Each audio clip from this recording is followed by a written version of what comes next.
everybody. I'm Laurencia, and you're watching See the Good, the Memphis-based platform that's dedicated to highlighting positive Black news. Today, I'm sitting down with Joshua Nelson. His company, Emotional Ideas, is getting ready to bring you a new sport. How are you doing today? I'm good, man. I'm happy. Excited. Yeah. Now, before we jump into all the questions, we're going to play a quick game, Okay. little icebreaker. Get to Okay. know you a little bit. All right, so just... Oh, you got it in the jar. Okay. Oh, okay. This one. Okay. You can open it up, tell me what it says. Find a song. All right. So I'm going to give you a word, and you have to come up with a song or some lyrics that says that word. You ready? Oh, wow. Okay. I got four. I got four words for you, okay? Okay. The first word is stop. Stop, drop, open up shop. Whoa. Yeah. Okay. The second word is love. The little song by Rihanna and Future. Sing. Love. Okay. Third word is fight. Fight. We knucking and bucking and ready to Okay, fight. okay. And the last word is magic. Magic. Only song I can think of with magic is Bruno Mars, I think. 24 karat gold. Oh, I'm trying to Magic in the air. yeah, you got to sit down okay, for me, but yeah, that's the one that comes to mind. You passed it. All right. Now let's get into these questions. Okay. Okay, so before you tell us about the sport of battle racing and we get into everything, Emotional Ideas, where did that name come from? Where did that start? Well, I was just in my living room one day and I was kind of frustrated. I was talking to my wife. I was like, I got all these ideas and they coming from emotion. I was like, wait a minute, emotional ideas? I was like, I want to create a sport tech company and call it Emotional Ideas. So any ideal I have that's created from emotion, we'll know where it came from. Yeah. So that's kind of Coming from the heart. Yeah. Okay. I mean, most people assume that the business is called battle racing, but I'm like, I feel like that puts me in a box. Emotional Ideas, it's almost like an Amazon. I can do whatever I want to do under this title. Yeah. And so Emotional Ideas is like an umbrella technology And company. then everything else just falls under it. Cool. So now tell us everything we need to know about battle racing, because I know it's a lot. Yeah, it's a lot. Go ahead, just do a deep dive into it and let everybody know. Well, just to kind of give you guys an overview, like I said, Emotion Ideas is a amusement and entertainment sports technology company. We take amusement products and the games and attractions that most people grew up with, and we find a way to revolutionize it for the next generation. And so it happened, we started with motorsports, more specifically go-karting. I wanted to tap something I can easily get into, and go-karting is something that's fun. And I figured, okay, what if I could change the way people race? And it really started from back in 2014 here in Memphis. I went to putt-putt, and with go-karting, you have what they call overtake. You're always looking for the right opportunity to surpass the person in front of you. And the person I was racing against, they was just too good. I couldn't just seem to pass them. I was like, man, what if I could take a page from like Mario Kart and throw like a turtle shell at them and slow them down? Yeah. And when I got off of racing, I was talking to friends and family, and they was like, man, you can't stop talking about it. Maybe you should be the one to make it happen. So I started trying to understand how to make it happen, and a little project kind of morphed into this potential billion-dollar sport type of thing. So battle racing essentially is the introduction to a new way to race, or a new industry vertical. So I would like to say we're kind of like a mix between esports and real motorsports, essentially creating this new hybrid industry vertical. So essentially combat racing. Okay. And you mentioned Mario Kart. Who was your favorite person to race with? I like racing with like Baby Mario. Oh, for some reason I just picked Peach because she was the girl. I just had to go ahead and do that one. So just speaking more on the technology part, because I've seen what you guys have come up with online and your videos and things like that. How did you make that dream like come to life? I know it took a lot of work. Man, it took a lot of work. I kind of almost gave up on the idea like twice, because I didn't come from money. I don't have a trust fund. I don't have. So I've had to kind of bootstrap or be patient, build relationships. Relationships got me discounts. So yeah, like I had to just like stay in there. And it seems that the longer I worked on, I've been working on this since 2014. We're in 2024, so 10 years. Yeah. So I've been working on this since I was 21. So just, I would say my biggest path to success is networking. And the different people that came in my life, they pitched in to help with different parts, and that's what kind of built this kind of whole new beast. Yeah, with networking, you have to be aggressive with it too. You can't really just, let people just back away from you. When you have something you're passionate about it, you got to keep on attacking it. Yeah. So when we were talking, you told me that you have a patent for it. Now, I'm not too knowledgeable about that. So can you explain it to me a little bit and maybe show it to us? Yeah, so this is a patent document, gold stamped by the U.S. government. I have 3 of these. And so basically kind of goes into how we built the technology, graphics. You probably can't see this. But yeah, wow. I mean, this is the most official thing I've ever put my hands on. That's what everybody say. But yeah, it goes into how the technology is built, the scope of it, how it's laid out. And so this patent gives me exclusivity in all of America until year 2040. Now, patents really only give you the right to sue. So, but yeah, so I have that ability now. I mean, there's a lot of different things covered in that, from how the go-karts communicate with each other using gaming technology, a selfie camera that streams you in real time over social media, things like that to kind of bring everything together in a whole new experience.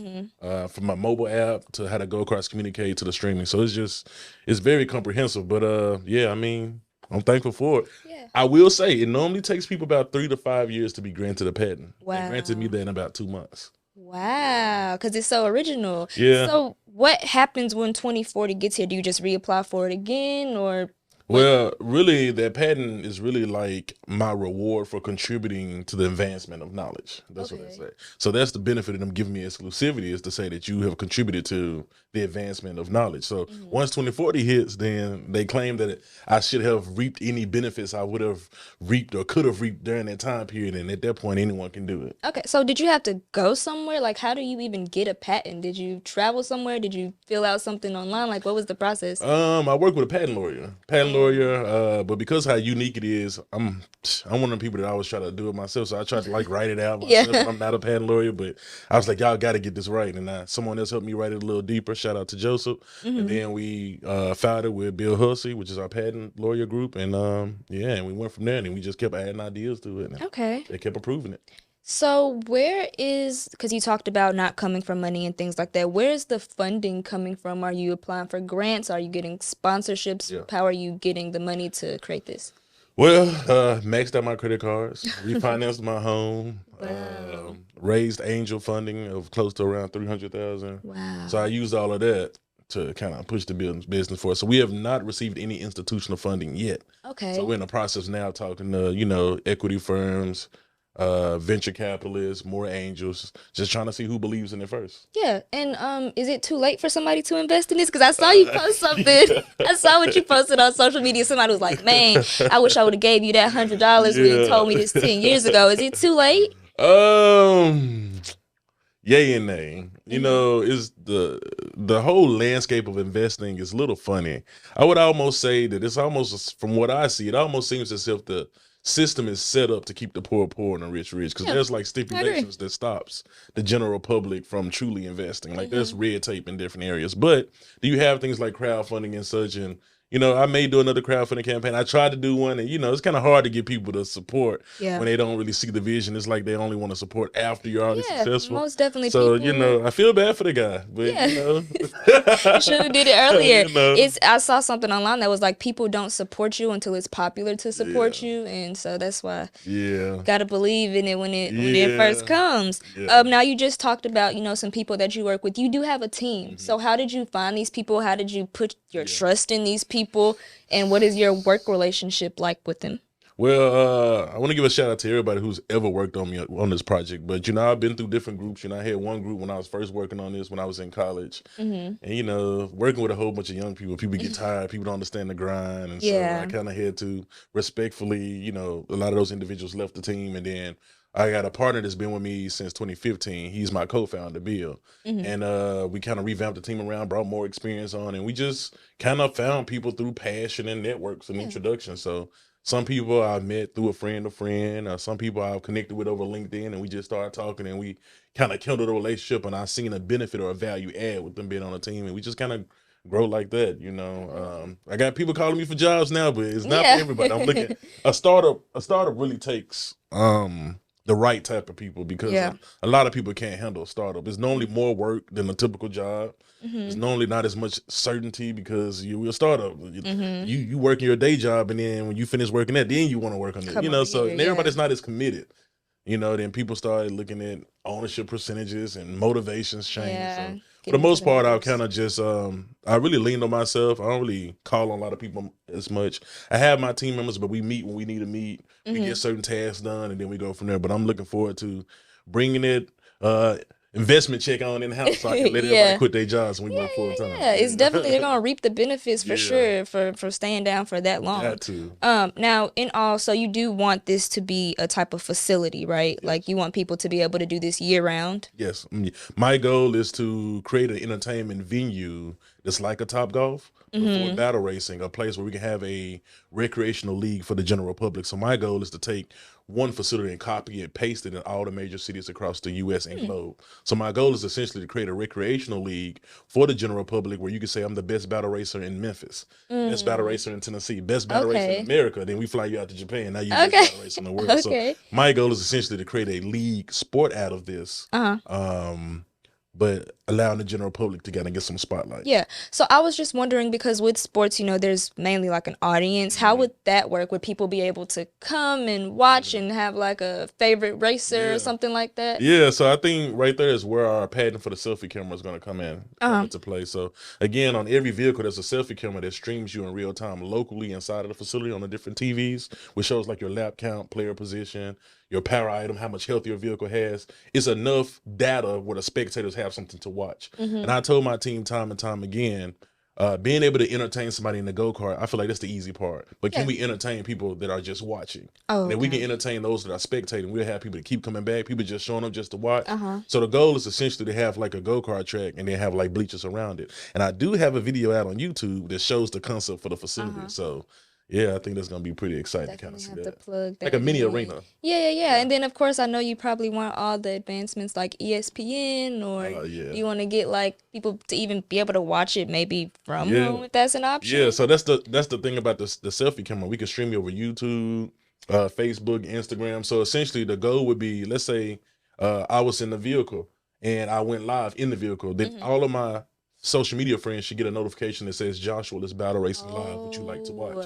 And so they can tune in and they'll be able to see me, hear me because of the microphone in my helmet. Yeah, they will even be able to see me like a emoji thumbs up that I see on my vehicle. I can't respond because that's dangerous. I see that there's people watching me and I see that people cheering me on while I watch racing. So it's trying to bridge the gap between spectators and drivers. Like I said, it's going to introduce a whole new. And streaming is really, really big now. Like you might need to bring in some people that are known for their streaming, Casanet and all those people. Most definitely. I'm looking forward to that. So you kind of touched on it a little bit, but can you just tell me about like some of the like major challenges that you faced? I know there has to have been a lot.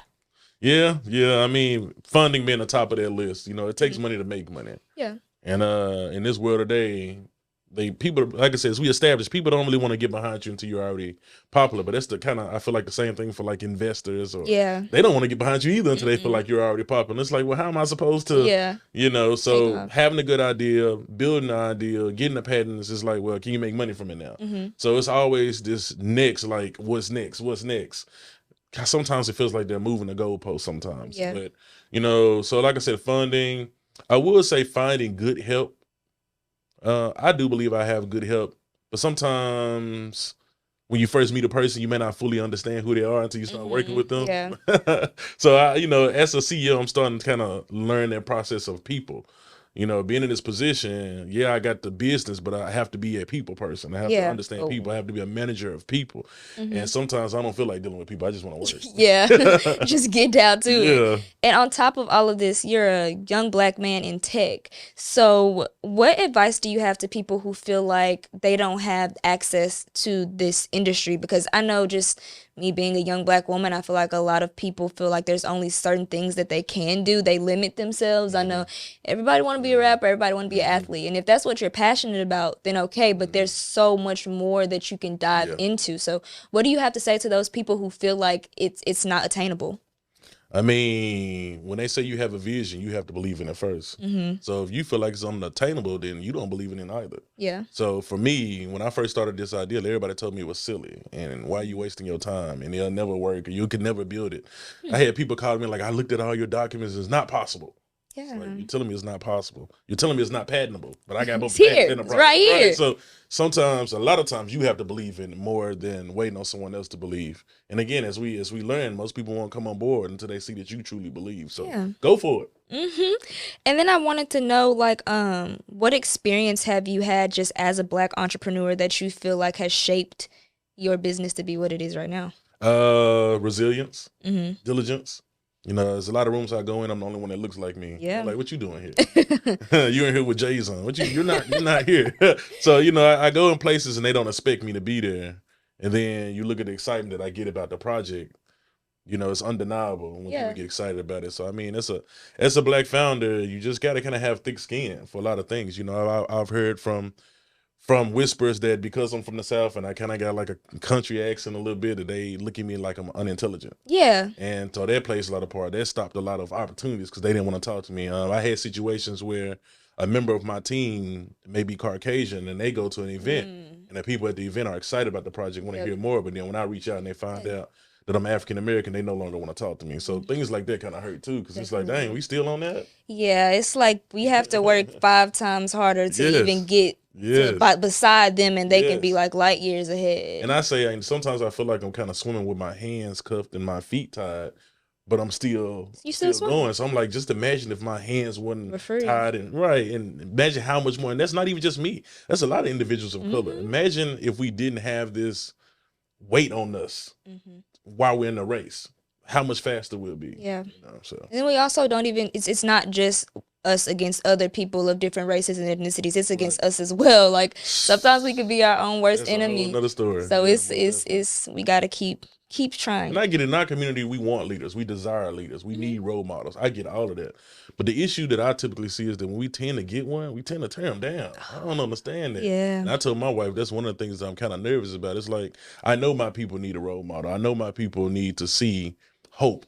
But we tend to don't do well with those that have it because we get excited for them at first. And then it's like, you doing a little too well. Like starting to question it, like pick you apart. Like even with the name is See the Good. I've had to delete comments from like stuff that I posted on TikTok because people just come with so much negativity. And I'm like, you can't complain about these. We're going to get into this later, but you can't complain about all of these other media outlets like trashing us, tearing us down. And then when someone comes and tries to uplift you in any capacity, it's like you just pick it apart. It's hard. We got so much to fight against. You know how that stems from. A lot of us are used to competing with each other because at one point, that's all we knew is, let me get in Master House. I got to do better than you. We ain't got to do that no more, people, some people, like, they want to see you doing good, but they don't want to see you doing better than them.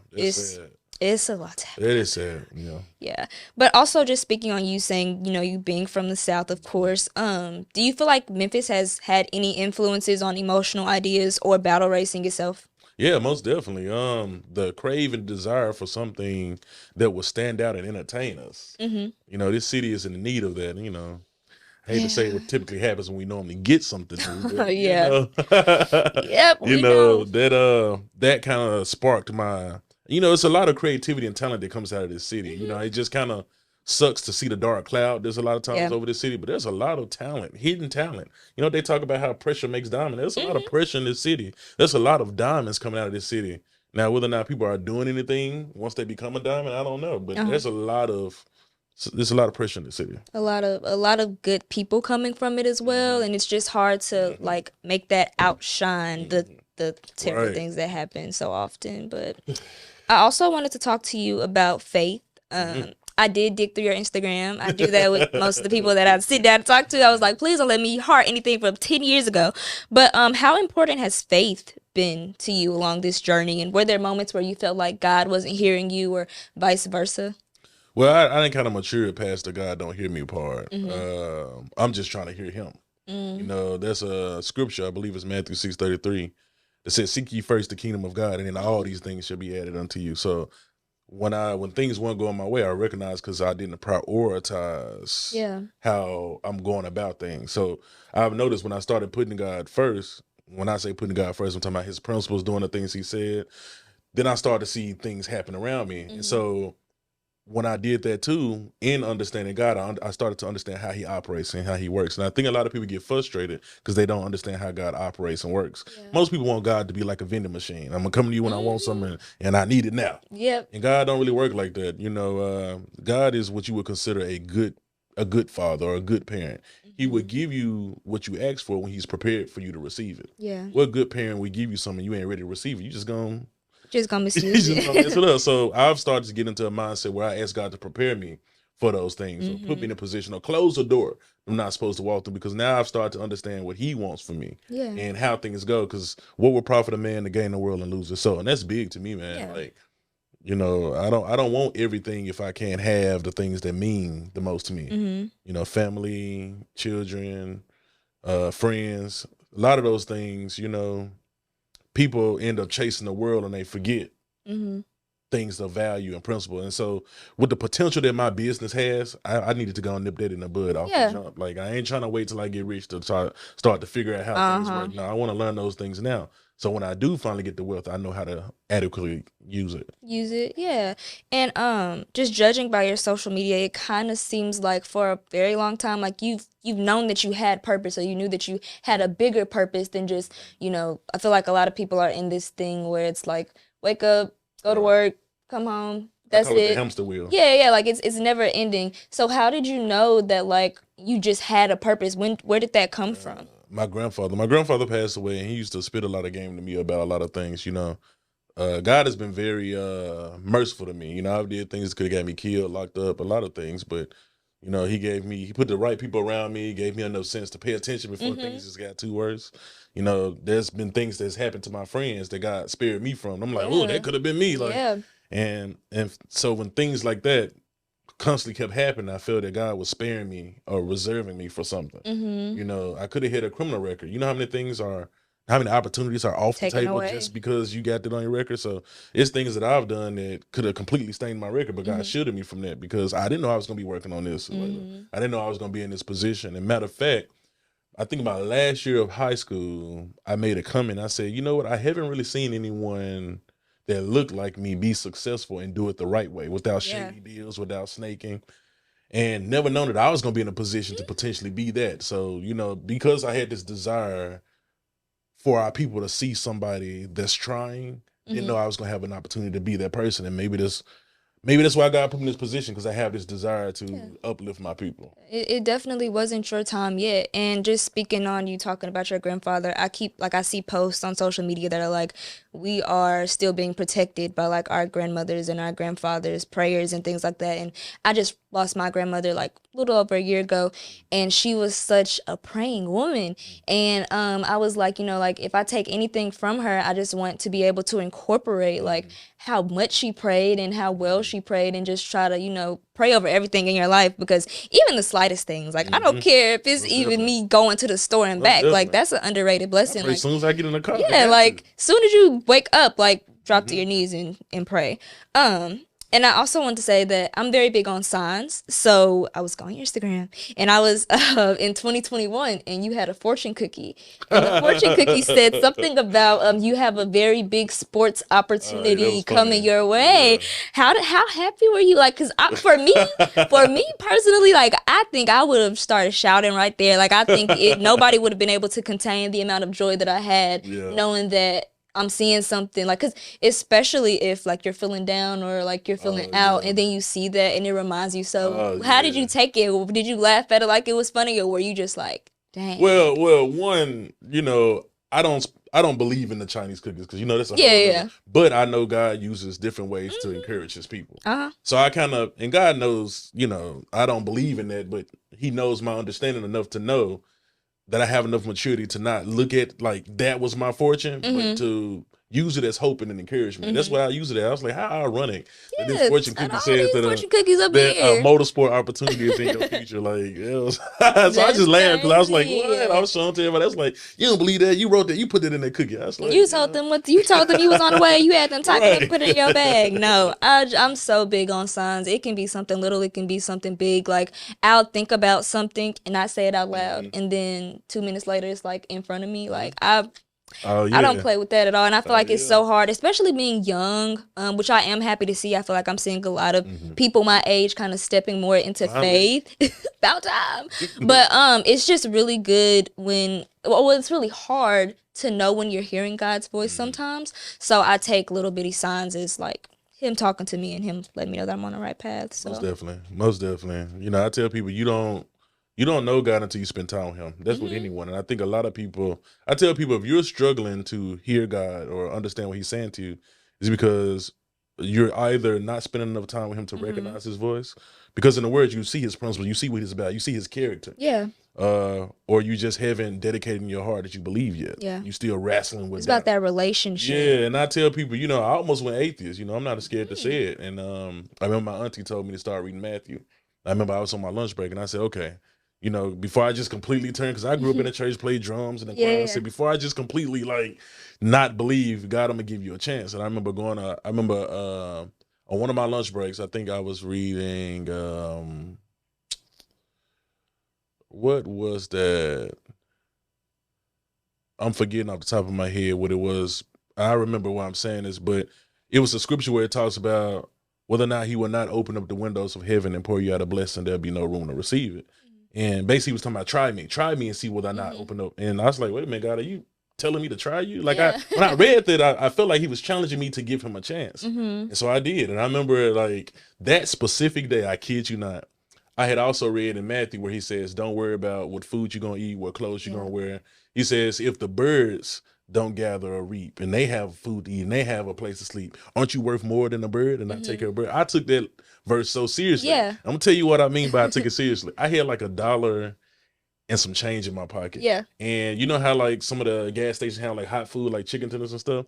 So I remember one time, like as soon as I finished reading, I was like, okay, God, well, you said don't worry about it. And in my mind, I had already preconceived I'm about like a bag of chips, $1. So I called myself kind of testing God, but I was like, okay, God, you said don't worry about it. All right. I'm just thinking he just like, don't complain. Man, I went up there to the gas station. I remember it was a person, he was getting a whole bunch of chicken tenders. And I remember the person closed the container and wrote like a big number. I was like, oh, I know I can't afford that. And the guy was like, hey man, you want something? I was like, nah, man, he's like, man, I see you over there looking. So I came over there, that man started filling. I was like, wait a minute, I ain't got one. He just started filling up. And this man wrote enough, like $1 and some change. He gave me all them chicken tenders and $1 and some change. He didn't know that I just got through talking to God and I was just, you know what I'm saying? Like, how ironic is that? And God, and I'll call myself trying to like, I'm gonna buy a bag of chips. And God was just so like, let me see what you gonna do. Yeah, he used the opportunity to humble me. So ever since then, I kind of been looking for, as you say, signs or things from God to keep me going. And I've just noticed that God kind of feels like people done forgot about him. He done created us. He done done all these things. He gives us breath in our body.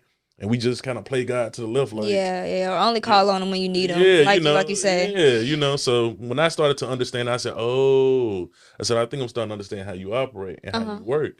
God operates off of faith, but he operates off of free will. He don't force us to do nothing. Yeah. But, you know, you want somebody to love you because you made them love you or because they wanted to love you. And when I seen that from God, I was like, oh, so you taking the first step to love us. We the ones that act like we don't want to hear it. So. Yeah. And I feel like because I've done See the Good a few times. Like my nickname is Tweety. It used to be called Tweety Talks TV. I've done this so many times that it never took off. I never really, I guess I felt like I wasn't taking it seriously. And then I was like, okay, let me implement God into what I'm doing. So okay, when I have these conversations with people, I'm gonna bring him up. I'm gonna put Bible verses on social media, and then everything just started unraveling. And I was like, okay, so this is all that it took, me just being honoring him and including him in what I do as well. So you figured it out. Yeah, everybody ain't figured it out yet. It's not that hard. So speaking of See the Good, just my purpose, I feel like I've always been passionate about entertainment. I've always been passionate about media. been beyond passionate about my people, my culture. I feel like we are the blueprint. I feel like we have advanced so much and we don't get the recognition that we deserve. Right. So I feel like it's my duty, while I can do it, to just highlight positive Black news. And so I wanted to just ask you, what are your thoughts on like the current state of media and like how Black people are perceived and the things that we go through? Because I will say, like, I feel like when I tell most people that I have a podcast, they're like, oh, you finna be talking about going 50-50 with man, or you like the common conversations that people have. So just how do you feel about like media right now? And what can the media do to improve in terms of, you know, perceiving Black people? I mean, there's a lot of people out there that just got podcasts trying to get views. So they're going to talk about their mission is not to uplift. Their mission is to get as many views, whether it's positive or negative. Yeah. So you have that aspect. And as you know, it almost seems as if our people thrive off of chaos and drama. Like that's what we feed off of, because that's what we know. Baddies, bad girls. Oh my God. That's what we know. You know, and you know, it hates to see that, but you see the world capitalizing off of our struggles.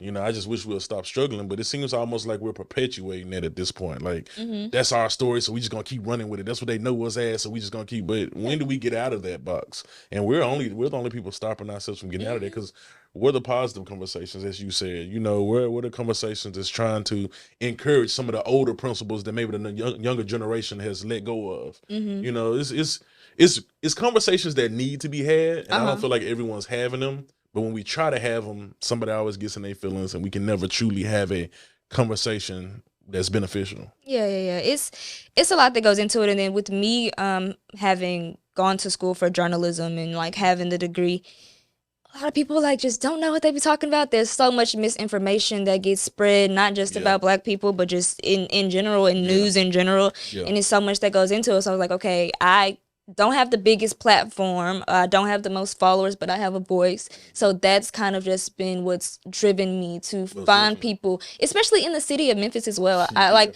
when I posted my promo video for See the Good, I had a lot of people saying like, you know, we don't really have positive media outlets out here. And like, I work in news, so it's like I want to just shift away from what I'm typing about every single day and let you guys know about the people in the city that are doing, you know, bigger and better things that we don't even know about. So it's a lot, but I feel like it starts with this. It starts with like petitioning for better and bigger stories to be heard, and I'm just trying my best. Yeah, and keep in mind, everybody got a story. You know, some people only want to talk to people that's doing something, but a lot of people, average individuals, that's doing good work. You know, it's again, you know, your podcast is See the Good, and there's a lot of good to see in a lot of different things. It's just a matter of your perspective and how are you looking at things. Because some people don't think it's good unless it's a dollar sign to it. And then with social media, like you said, just about clicks, like nowadays, especially with like these social media bloggers or like social media pages on Instagram, like somebody clicked that link in their bio, they getting paid. Somebody liked that Fashion Nova post, like they're getting paid. And I feel like they want to reap the benefits and like get, you know, the monetary side of things from just all the bad things that we have to go through. So I'm just trying my hardest to just change the landscape of media and what it's doing to our people. Stay encouraged. Because you know, negative sells a little quicker. It's just because a lot of people like to watch what they can relate to, and sadly, a lot of people can relate to negativity. Struggles. They like to watch negativity and struggles. All the things. You know, so I mean, I'm be honest, I don't even watch the news because I got tired of seeing the negativity. Man. So I'm glad you exist. Don't give up. So just back to emotional ideas, battle racing, as we're about to close out. I wanted to know, before I ask my final question, what athletes do you think would dominate battle racing? Like who's your top 3? You can pick them from across any sport. Athletes that I think would dominate? Yeah. That's a good question. Because I've been having this debate lately over who will win battle racing, a professional race car driver or a professional gamer. And I've been kind of going back and forth with that because I don't really know who will win that. Yeah. Because, I mean, the driver got the expertise, but the racers understand. I mean, the gamers understand like gaming strategy and power items. But to answer your question, I don't really know because I don't know how good they drive. Yeah. Well, you know, Just assume. I like Lamar Jackson, so I'm gonna throw him in there. Okay. I'm hoping that they go to the Super Bowl. Okay. Not a Ravens fan, but I like Lamar Jackson. Not a football fan, so I don't know. Yeah. I would say Lamar Jackson probably do really well. I would have to say Lewis Hamilton. I mean, he's like a black race car driver. Bubba Wallace, which is the other black race car driver. Okay. So the three of us choose. Right. So, what is the end goal for battle racing, emotional ideas, and what are the next steps that you're going to take to ensure that that end goal can happen? So where I see emotional ideas essentially being like a Wilson, like football is to the NFL, or like the Spalding basketball is to the NBA. Emotional Ideas will be the company that creates the technology that will found a whole new sport. So unlike, Formula One, where you get sponsors and try to build the fastest car, we want to create an environment where Emotional Ideas will lease these custom vehicles out to teams. Okay. And teams will utilize these vehicles to race, no cheating and things like that. So where I really see this as, I see a recreational league, which is the entertainment franchise, but I ultimately want to see a professional motorsport that can be comparable to NASCAR, Formula One. So, our technology is patentable on both small engines, such as go-karts, but it's also patentable for larger scale vehicles. So once we introduce this product into the market on recreational, commercial go-karts, we want to build a custom vehicle from the ground up to compete against like a NASCAR, Formula One, to offer a more gamified motorsport. So that's why I'm really seeing that, and the money into the sponsors and all those things. So, but again, as far as emotional ideas, I mean, I got a lot of ideas in the think tank. We just kind of going with the flow. I'm kind of asking God what He wants the result to be, because I don't really know. Okay. And you have merch. Yeah, we got merch. Yeah. There's people. Everybody asks me how they can support. I think people just say that just so they can say they asked me. Yeah. I did. But there's two ways people can support right now. They can go to battleracing.com or battleracing.shop, and you can sign up with your email to be a part of a newsletter, so you can get exclusive announcements, discount on merch and things like that. Or we got what we call the Alpha Team. And the Alpha Team is like a special group of supporters where those that actually purchase merch, whether it's a t-shirt or hoodie. Okay. So that's a special thing over time we want to do with that special group of first come and supporters. Okay. So again, you got a free option: sign up for the Pit Crew newsletter or purchase merch and be a part of the Alpha Team. Okay. Or watch this video and share it and all those cool things. And I also wanted to ask some kind of backtracking a little bit. Yeah. With the facility, do you know like what a price range would be for like setting that up and getting it all started? Oh, you talking about the whole facility? Yeah. we raising like $10 million right now for that. Wow. Yeah. But just for one? Yeah, for one location. I learned a lot. I'm trying to make it to like where there's like a food court where you see like in the mall. Yeah. Where there's like 2 floors. We can go up to a second floor and like look over the balcony and watch the go-karts.